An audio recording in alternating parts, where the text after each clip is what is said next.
The road trip continues all the way into Berlin. We're here at the BaseCamp Hotel in Dortmund, where yesterday 200,000 Netherlands fans lined the streets. What a day, what a night. England are through. Come on, the boys.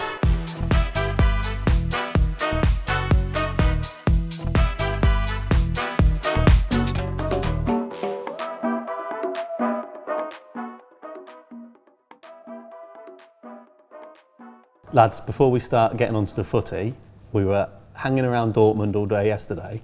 Fair to say we were outnumbered slightly. Oh, mate, how mad was it? What a day, Watto. What a day. Honestly, that is the best thing in a city I have ever seen. Same. We've been fortunate enough to go to 4 of the games already, but what the Dutch created in this city yesterday was absolutely amazing. Yeah, it was, and like fair play. Like I think this tournament has been one of progress in terms of like fan trouble or lack thereof. Like Unity, mate. There was like 100,000 Dutch fans in the city yesterday. Even after the game, people have been on the sauce for 12 hours, haven't they? But there was no... United by football, Tom, is what it is. United by football. We had the kids out yesterday. We were roaming the streets. You had, like I say, 200,000 Dutch fans. It was a sea of orange. Genuinely, it was a sea of orange. Everywhere you turned, each street you looked down, that way, there was orange everywhere. But there was no drama, there was no trouble, no fighting, not even a hint of it. Everybody was having a lovely time. The beer was flowing. Our kids were like running around with footballs and stuff, weren't they? Like trying to megs people and do skills, and everybody was having a little sort of like getting involved in that. It was wicked. What a day. Yeah. And I'm the most cautious scooter of all time. But like you had to be cautious yesterday. There's so many fans, but we managed to have a quick dart round before we got to the stadium. And we have to touch on it. So in previous games, there are people in the comments that have been saying, guys, you're being really negative, we're through. Yeah. But the reality is you've got to call it as you see it. Yeah. And we can't just sit here with rose-tinted glasses on being with this false positivity. But with that said, yesterday, there has to be some positivity because we were great. We were fantastic. Positivity is, you could keep talking about it until the cows come home from last night, because even though they scored that early goal, I was actually quite happy with it, to be honest with you, because I've said so many times that the spark that we normally need is them scoring a goal, the opposition scoring a goal. And as soon as they scored the goal, we did not look phased one little bit. That's actually kicked us right into gear, it did. And I just thought we were the better team. It's as simple as that. You're talking about a very, very good Dutch team there. And we made them feel that we were a better team, a better nation, and they sat back and were happy to defend for massive long parts of that game. So what was different yesterday, Watto, tactically? Yeah, I've been quite critical, obviously, of some of the decisions that have been made purely on a football context as the tournament's gone on. But if we are going to be really honest, I would be still wary of why we played Trippier. Obviously it's a red flag. I think he must have thought Shaw, if it went 120 minutes, wouldn't be fit for 120 minutes. But that taken aside, him changing him at half time, I thought the team shape, the tactics, and actually making a substitution when we're not behind. So on 80 minutes, Kane and Foden off, Palmer, Watkins on, and actually to put Watkins on, I think were a masterstroke because it would have been so easy to go for Tony again twice because he'd created goals, he'd been a real handful. But we'd said it leading into this game, what did Virgil van Dijk not want? Yeah.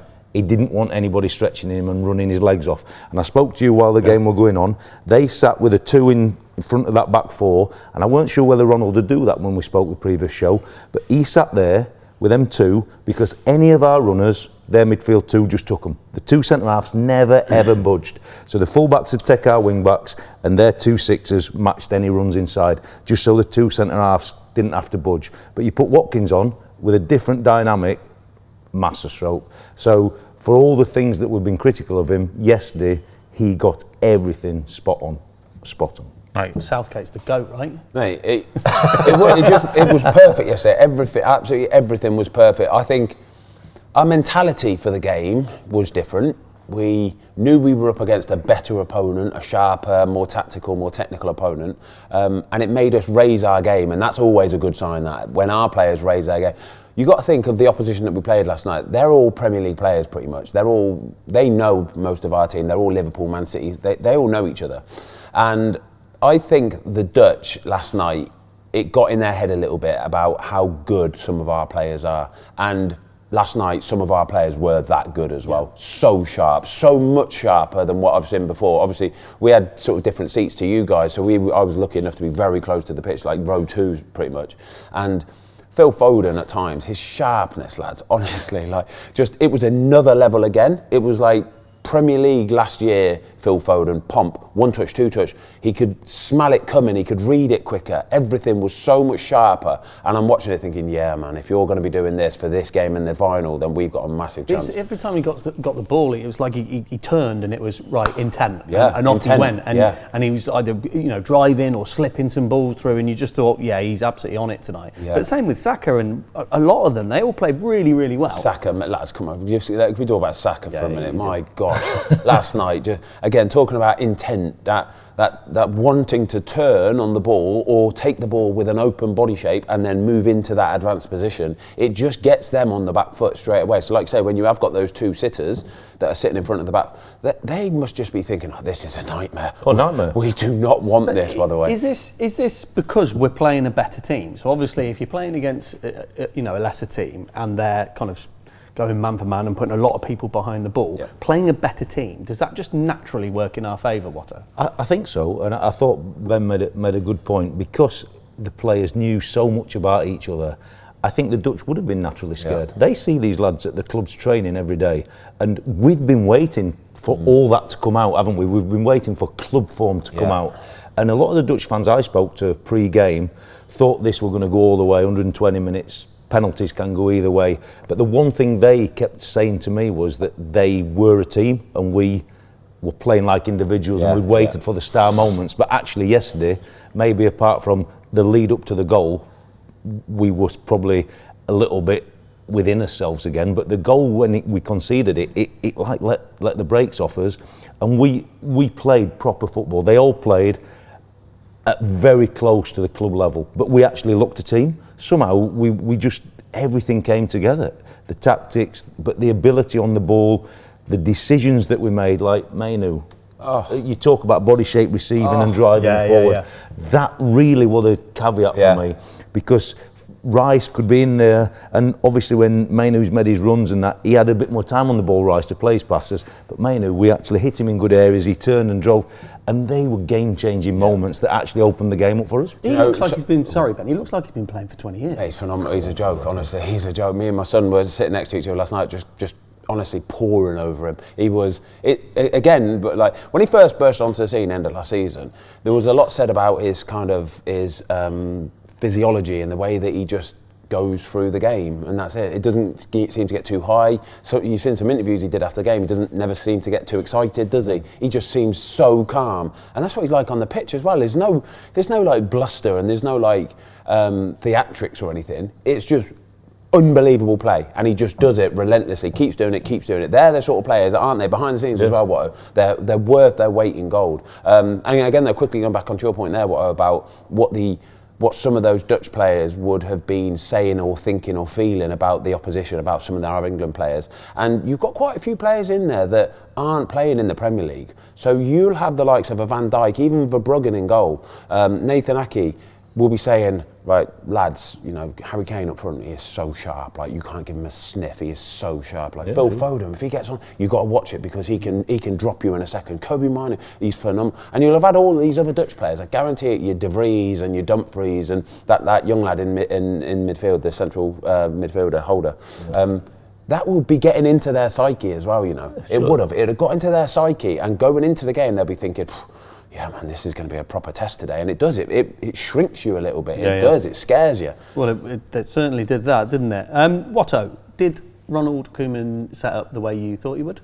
No, I actually thought he'd play one sitter, but I think in the end, because his 2 centre-halves didn't want to move, and I think then because we've kind of got the legs with the 2 guys, well, you've got the wing-backs, but you've also got a Bellingham and a Foden who are going to run beyond. And because these 2 centre-halves, the tactics they play and employ, they're not budging, I think he had to play 2 there, because otherwise they'd have got done with the runs. And I think that probably didn't help them in some ways, because the 2 lads were so occupied here, it actually opened up a big pocket when they'd had to vacate.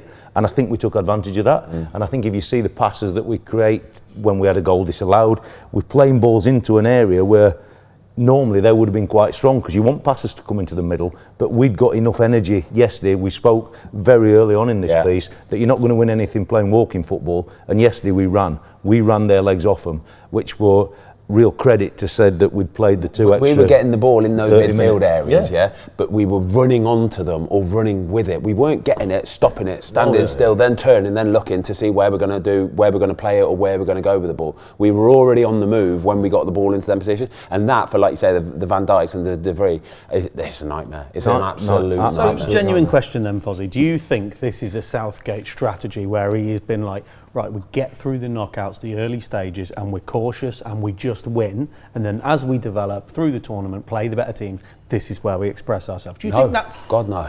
You don't? No, I don't think that whatsoever. I think they've just finally clicked. Like, they're finally remembered how to do it properly. I swear it is. No, I agree. But like, it's to me, we've watched it and we have, like you said at the start, we've had to be quite critical, but somehow we've kept evolving, but now we've kind of stumbled on a shape, individuals in the team. But can you remember the first show we'd been out here, and we're talking about Trent in midfield? Look, I mean, we've evolved so much to this point, but you can't believe the madness of that.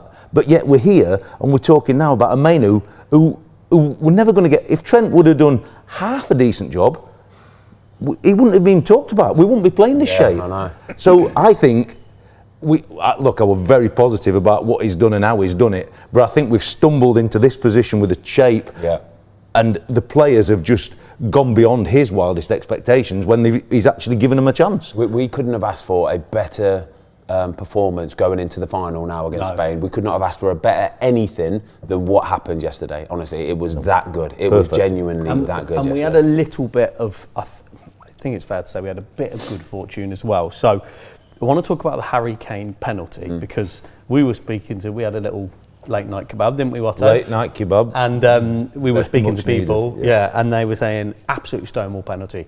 And we weren't so sure. Me and you had a chat before, Fozzie, and I think we were a little bit lucky with that. The Dutch media today are absolutely fuming. Do you want to hear what Ronald said yesterday? I think we cannot play properly football, and this is due to VAR. Yeah, so they're not happy. They're not one bit happy. The only thing for me is, obviously when you're in a stadium, you don't really get to see it like close up and the details and how fine it is. And then when you watch it back on replay, I was not surprised it was given as a penalty. I don't think it's a penalty, but as soon as I see that replay, I think they'll give that as a penalty. Do you think Harry Kane earned the VAR decision? Yes, he did. But do you know what? Fair play to Harry Kane, because he's fast with it. He's very sharp with his movement and getting the shot off. But he also knows what's coming as well. He knows that there's a contact on its way. So as long as he gets that ball first, he knows that there's a chance. He knows there's a chance. And then the sniper got him in the stadium. And then the sniper got him in the stadium. Yeah. What I'm saying is, did the reaction, warrant the VAR? The whole thing, even as the ball's coming over to Harry Kane, he knows exactly how that whole scenario is going to play out. He knows it. He knows he's just going to get there first. He knows that the other guy is thinking he's going to get there first, but Harry Kane's sharper and quicker. Harry Kane does get there first, and then he knows from that point onwards, the lad's going to kick him with his follow through, and once he's kicked him, I am rolling around on the floor, praying to God that the referee thinks, let me have a look at the screen. It took a bit of time, didn't it? It did take a little bit of time, but they had to look back at it because Harry Kane got the first contact on that ball, and that's the reason why. And I look back at it now and I don't think it's a penalty, but in the world that we live in now, and it's a sad state of affairs, that is where we are, but it probably is a penalty in the way that we are now. And Watto, did the keeper stand a chance for the penalty? It was some penalty. Rattled it in, let's say you take a penalty. You have to say, the guy's obviously in the shootout, but Kane at that moment, at the minute, and you're touching wood for potentially what has to happen in the future. But we are executing some phenomenal penalty kicks. Phenomenal. I think he's gone pretty well there to try and get it. The goalie's gone early. He's gone and the goalie's gone early. He's a 6'6" goalie. Yeah, he's gone early, right? And still, he's nowhere near it. He is if you're hitting it with pace it. in that side netting, look, look, I don't think it's a penalty, but it's given. That's the modern game. If it were against us, we'd be really upset. Yeah. But Kane, when he's rolling on the floor, he knows he's been kicked. Now, whether it's actually going to be a penalty, a soft penalty, but while he's rolling, his mindset's going, I know this is a penalty, because I know he's just kicked me. Yeah. Because he was sharp enough, like you said, to get that first contact. He knows exactly how it goes. He's had 3-4 minutes, knowing that if VAR does its job, I've got a penalty to come here, cold as ice. And then still, like you said, cold as ice, steps up and it's that inside of the foot, right? So it's not a full-on leather, you're not putting your laces through it, it's the inside of the foot. But his adductor muscles, his groin power is so strong that he can still wrap it in there. It's like an even Tony. Even Tony does a one step, looking at the goalkeeper, and still the power that he has got in that groin. We've got like, 5 expert top-level penalty takers, haven't we? We've got even Tony, Harry Kane. Let's hope it don't come to it, right? Don't get me wrong. We just want to see a performance last night, because you were the same as me, weren't you? The game whistled by last night. It whistled by. It was the first time for all the games that we've watched, and look, the reality is it's been a bit of plodding football, and I think we've stumbled upon something now. But last night felt different. It was different. The game flew by. It was a proper England performance, and for how much we were outnumbered in the city, and even how much we were outnumbered in the stadium, we made all the noise, but the team gave us that life for the fans to respond back. You know what I mean? And even though we spoke sometimes about the fans being amazing and trying to get the team over the line yesterday, the team got the fans over the line because it was just a performance that kept driving and driving and driving. It's so interesting, because I'm never one of these that would kind of wholeheartedly back myself and say, it was the best thing to go one down, but it would have been a completely different game. Completely different game. It would have been like we said last week, it would have been that touchy-feely, let's just wait and wait and wait. But fair play to the Dutch, the goal that they scored, they took it really well. They were playing on the counter-attack. That was the only way they were going to score a goal last night. And they took the opportunity when it came. But just quickly talking about the fans and touching on that is, our tickets were right next to the wall. So you had that wall of Dutch fans, and all we could hear was the English fans in the opposite corner. Honestly, it was phenomenal. But you know who got that going, don't you? That was me and Tom. Of course it was. We were getting the bounce. We could hear the Phil Foden song, honestly.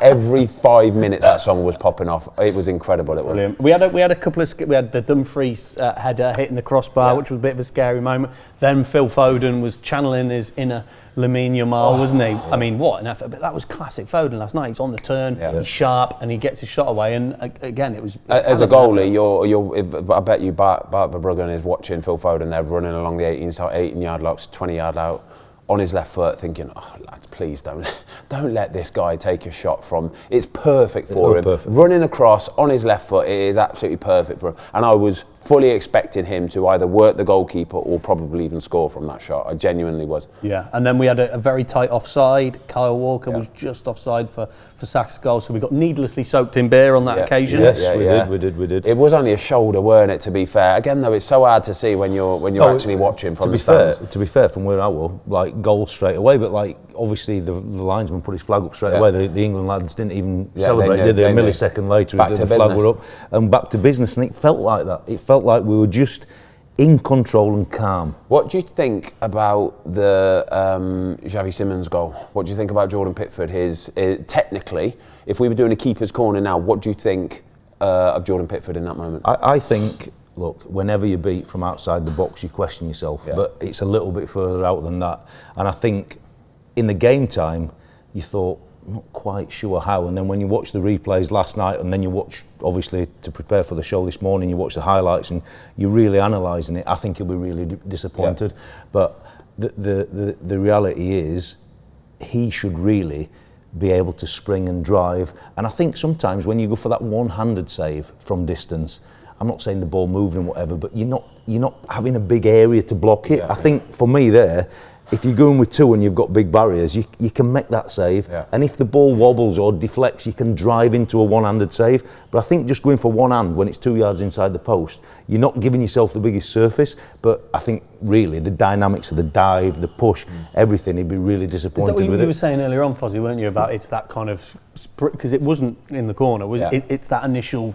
The thing is, I think he's too low to start with. When the guy's about to kick the ball, I think his hands are too low, his body position's too low, and because he's kicked it hard. Don't get me wrong, he's kicked it hard. He's not absolutely kicked the daylight out of it, but he's kicked it hard. And I think if Jordan's in a bit more of an upright position, his hands are a little bit higher, it's so much quicker and easier for him to get there. Could he drive if he is more upright? You can still drive, without doubt.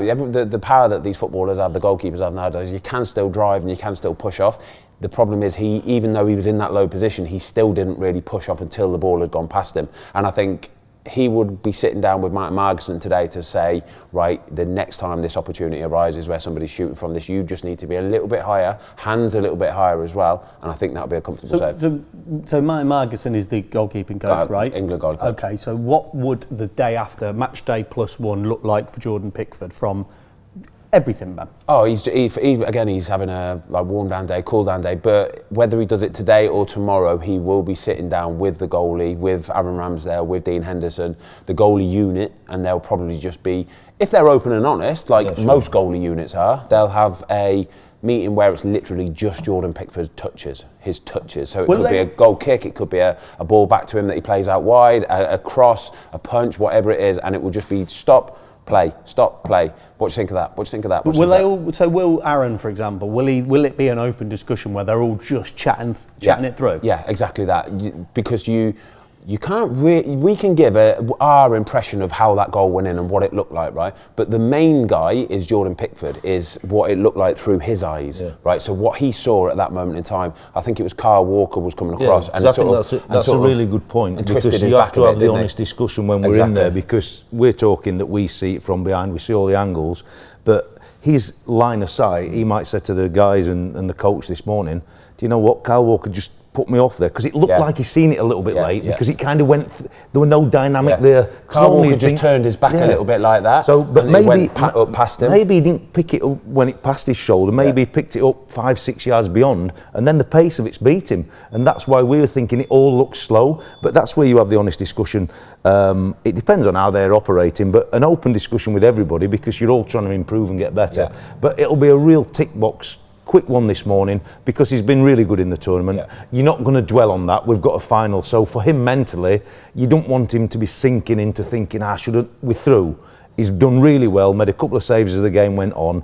Could we have done better? Yes. The only way you get through today, quick zap through it. What could we have done? What couldn't we have done? Fine. Get your massage, get your recovery done.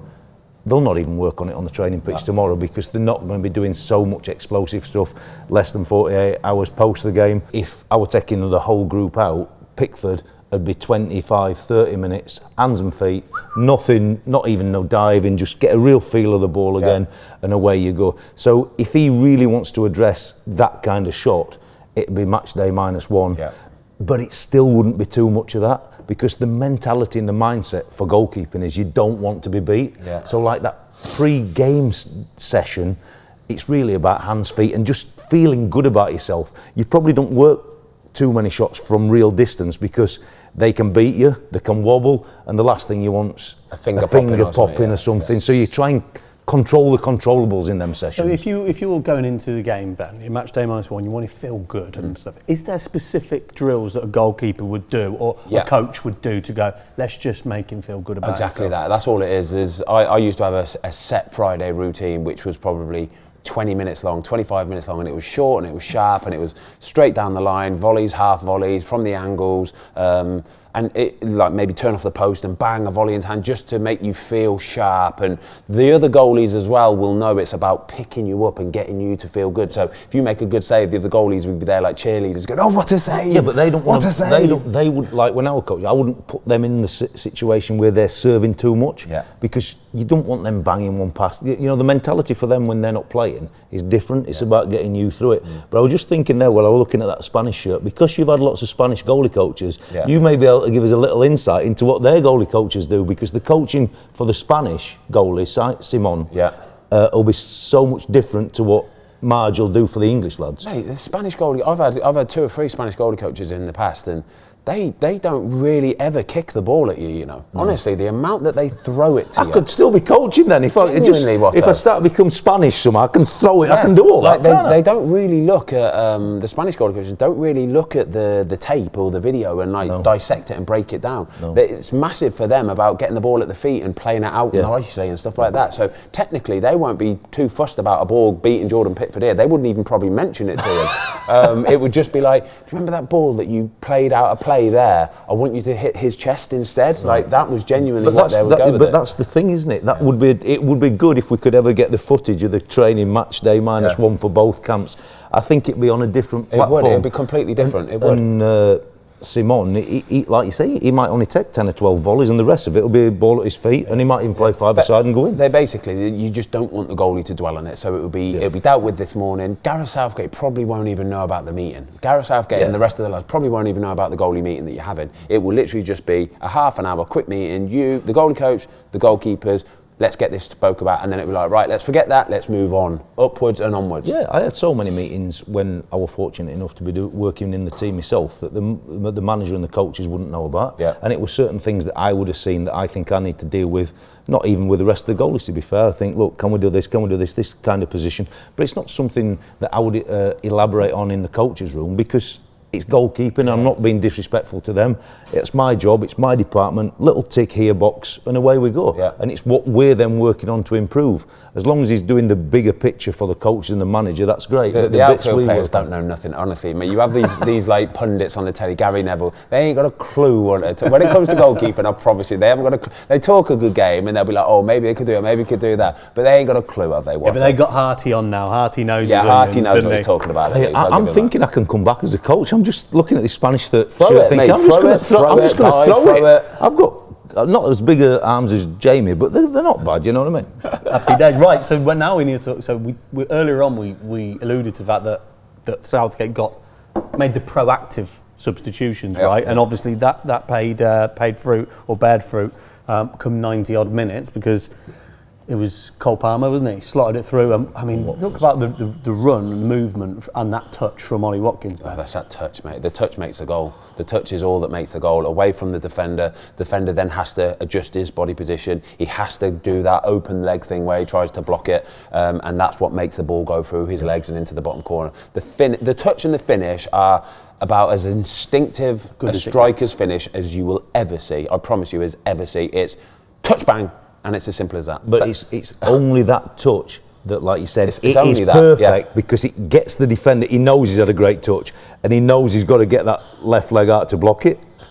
And at that point, that's when you open the one back in, and it's the timing and the reverse and the angle. The angle was tight. It's phenomenal. So he's had to hit it hard. It's phenomenal. The goalie's got no chance. Absolutely zero chance. First of all, the ball's gone through legs, which always makes it difficult, or virtually impossible. And with the speed with which he's just put that ball in that far corner. Oh, for him to chop. We're watching this, and the goal went in, right? And I'm kind of thinking, this don't happen to England. Like, it don't happen to England. No, I'm looking for an offside flag. I'm thinking, this can't be a goal. This don't happen for England, this don't. I kept looking at the kids and saying, you don't know how lucky you are, you know. This doesn't happen. This never happens like this, all right? It's normally them scoring. Or it's, either way, it plays out in a completely different way to what has just happened. So count your blessings. You've just been witness to an unbelievable game, an unbelievable day.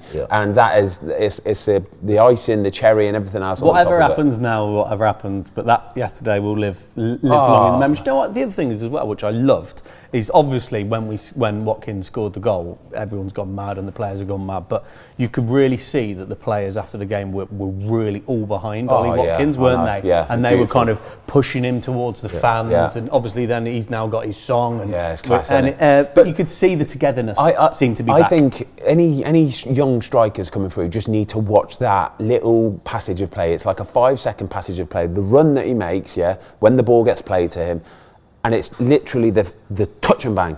And that just goes to show when other players aren't ready or in a set position or have chance to get their legs closed or the goalie gets fully set, that's when goals go in, because you're catching everybody off guard, and that's all that Ollie Watkins did. He used the incredible touch and the rapid fast finish. It was just because if you were in goal, Ben, you probably half the time, or I don't know, you tell me. But there's a lot of strikers would have probably taken a touch because of the angle, wouldn't they? And held it up, slowed it down, looked to go back inside or whatever. But if you were in goal there, would you have expected that so quickly? No, that's why it goes in, and I don't think Verbruggen did. Verbruggen's dive, he's diving knowing he's not saving it. He knows that. He knows he's going to get nowhere near it, but he has to just go for it because it's your instincts. It is what it is. But it's that touch away, the defender running with him.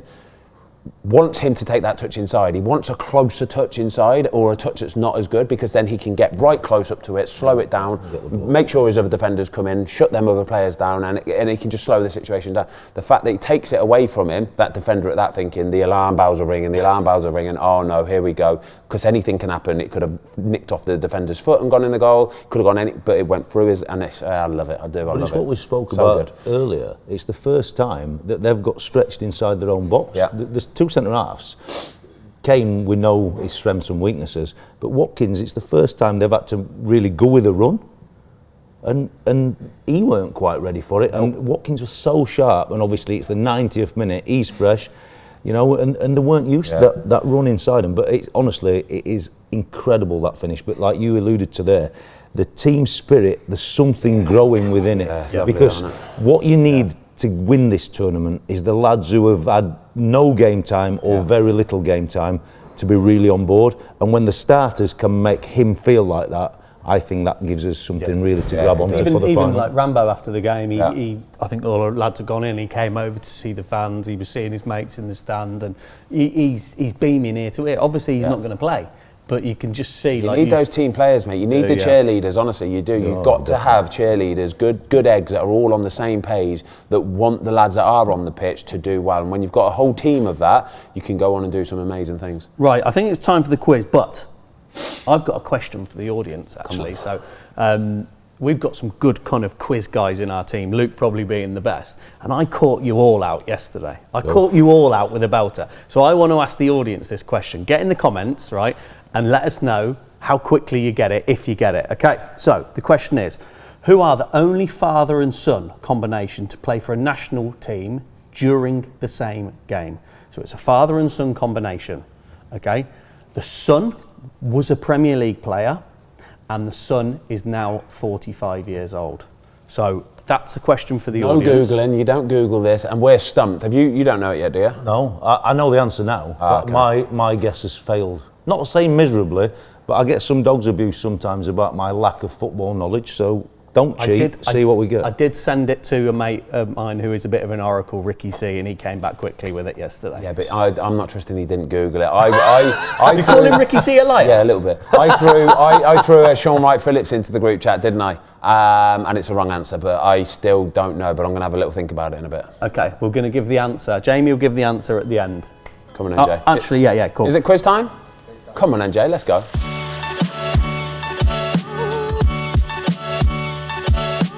Just like to say, Tom, I wouldn't have got that question right either, but you guys ready for the 10 question quiz? We are ready. Are we ready? We're ready, mate. We're ready. Question 1. Which player from Czech Republic was top goal scorer in 2004? Pavel Nedved. No.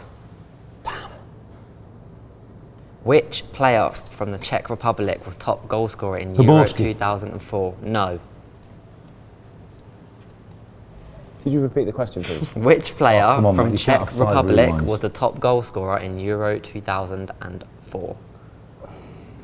5, 4. Is it the lad that played for Liverpool? 2, 1. Igor. Are we back in?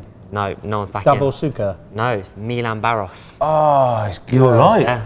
He scored 5 goals. Liverpool. No, but Liverpool. Yeah, that's what I meant. Nothing for it. Who am I thinking of? Igor Stimac. Igor Stimac. Was he? Did he play for Liverpool? West Ham? No, there was a Liverpool player. Never mind. Anyway.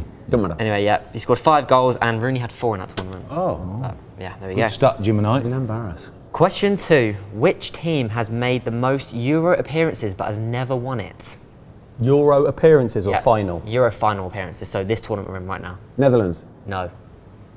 Which team has made the most Euro appearances but has never won it?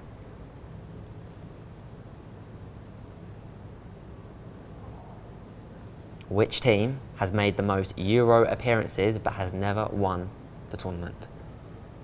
5. England. England is the correct answer. Oh my God. 11 times. Wow. 11 times. 11 tournaments? Yeah. There we go. Question 3. 1-0 to Tom. In this current tournament, which team has kept the most clean sheets? No.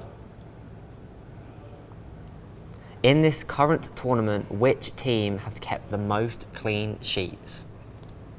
France. France is the correct answer. Well done, Ben. They did that. kept 5 clean sheets so far. You did that. I'm pretty sure Spain are in second with 4. Ah, well, it's no good, is it? Come on. Second is no good. 1-0-1. Question 4. Italy won the Euros in 2020, but who was Italy's captain? Chiellini. Chiellini. I knew this. I was going to say Colaccini. The Argentinian lad that played for Newcastle. Yeah, perfect. That, Like a mix. perfect. That's very good. Fabrizio. Yep. So Tom, correct answer to that one. Thank well you, done. Jamie. Right, this one we've got a career path. I haven't had a career path in a long time, so You're good at these, man. we'll put You one are in. good, apparently. Career path. I have played for Baskonia, Athletic Bilbao B, Athletic Bilbao, Man City, El Nassr. Laporte. Laporte is the correct answer. Flying, innit? Flying. 3. Oh my God, Lion Tom. Tomo. That kebab at midnight really helped you here. Because he's a Basque boy, I knew. Basque boy. Yeah. Question 6. Which team did Greece beat in the Euro 2004 final? Portugal is the correct answer. That was a gimme. That was a tap-in. That's a tap-in. I mean, if you know it, you know it, don't you? What happens if it's a What zero? question are we on? Oh, that's the pay. Yeah. A dance. What was that? If he gets a 0, does he have to do his dance? Yeah. Does he have to do the No dance chance. now? He ain't keeping What a is it? clean sheet. It's that. The floss. Watto floss. You don't want to see that. Come on, I'll get one. Oh, you do. Question 7. In the 1996 England semi-final versus Germany, which England player scored the only goal for England? Shearer. Alan Shearer is the correct answer. I'd have loved to do the floss. I would have loved to do that floss. I might still do it. If we're in the final, I'm on it. Treat him, Watto. The scores are 2, 1, 3. Question 8. What nationality is Tottenham defender Radu Draguzan Ukrainian. from? No. Draguzin. Serbia. No. Croatia. No. Slovakian. No. Romanian. Romania. But you don't No, get it. come on! You don't get it. No, no. They didn't say you're back in, but Romania is the correct Name answer. every other Throwing in European teams there. 3, 2, 1. How many questions to go? We've got 2 more questions. I can get it. I can Two more make it. questions. I And need we've a- got a tiebreaker as well. Yeah, come on. Come on. I haven't won yet. I know, Question- yeah. On foreign soil. 9. Which French player has scored the most goals ever at one Euros tournament with 9 goals in 1984? Platini. Platini is the correct answer, Watto. I can't lose. Honestly, it's me and you to get a comeback, tiebreak the here. comeback. We've No. got to get it. Come on. That was tailored for the the older old audience. guy, yeah. The older audience. That was tailored no, for no, what? that isn't, Jake. No, Come on. no, no, no, no. I've You read the can't. questions beforehand. We don't know what's going to be the results. Yeah, going to no, be, so. you can't be like that to the old guy. Question 10, the final question. One of us gets this. It takes it to a Tiebreaker. tiebreak. I know it. Put them to bed. Gareth Southgate is currently England's manager, but what club did he finish his playing career Middlesbrough. at? Middlesbrough is the correct answer. No. He finished you got the question. You were going to do a different question, weren't you? You said finished his playing career at. You were going to do last I manager. don't know. Middlesbrough just jumped in my head. That was it. All right. I don't know what the I question even was. said Villa. 2006. Anyway. You've done well there. Can you normally jump the gun So and just go I'm- for it? He did jump the gun and it paid off. So I'm out. You're out. We've got Yeah, well, that's final question.